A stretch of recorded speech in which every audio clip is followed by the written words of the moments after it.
ଶାଗ ପିତା ଶାଗ এটা কোন দেহ ପାଇଁ ଭଲ ଦେଖନ୍ତୁ ଏଇଟା କୋଉ କୋଉ ଜାଗାରୁ ମିଳେ ସୁଗାର ବେମାରୀକେ ଦେଖନ୍ତୁ ଆମର ପାରମ୍ପରିକ ଟ୍ରାଇବାଲ ଏରିଆରେ ଆଦିବାସୀ ଏରିଆରେ ପିତା ଗହମ ଶାଗ ଏ ପିତା ଗହମ ଶାଗ ଖାଇବା ଦ୍ୱାରା ବହୁତ ଦେହକୁ ଉପକାର ଏବଂ ଏହା ସୁଗାର ପେସେଣ୍ଟ ପାଇଁ ବହୁତ ଆବଶ୍ୟକ ଅଛି ଆଉ କ'ଣ କ'ଣ ହୁଏ ଏଇଟା ଆଉ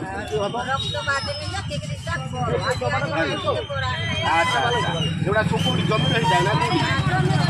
আচ্ছা ଆଉ ତାହେଲେ এই ପିତା ଗହମ ଶାଗ ମୁଁ ବି ନେଉଛି ଆପଣମାନେ ବି ନିଅନ୍ତୁ ଖାଆନ୍ତୁ ଆମର ପାରମ୍ପରିକ ଆଦିବାସୀଙ୍କର ଶାଗ ଆଉ ତାଙ୍କୁ ପେଟ ପାଟଣା ପାଇଁ ଆଣିକି ବିକ୍ରି କରୁଛୁ ଦେଖନ୍ତୁ ଏଇଟା ହେଉଛି ଆମର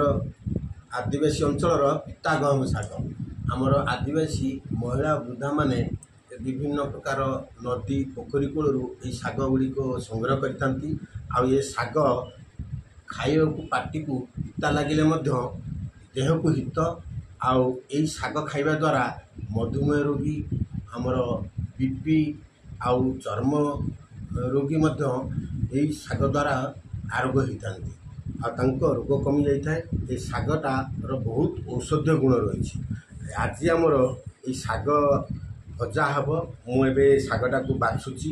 ବାଛିକି ଏକୁ ପରିଷ୍କାର କରିକି ଏଇ ଯେଉଁ ତା'ର ଡେମ୍ଫ ଗୁଡ଼ା ଛିଡ଼ା ହେଇଯିବ କେବଳ ପତ୍ରଟା ରହିବ।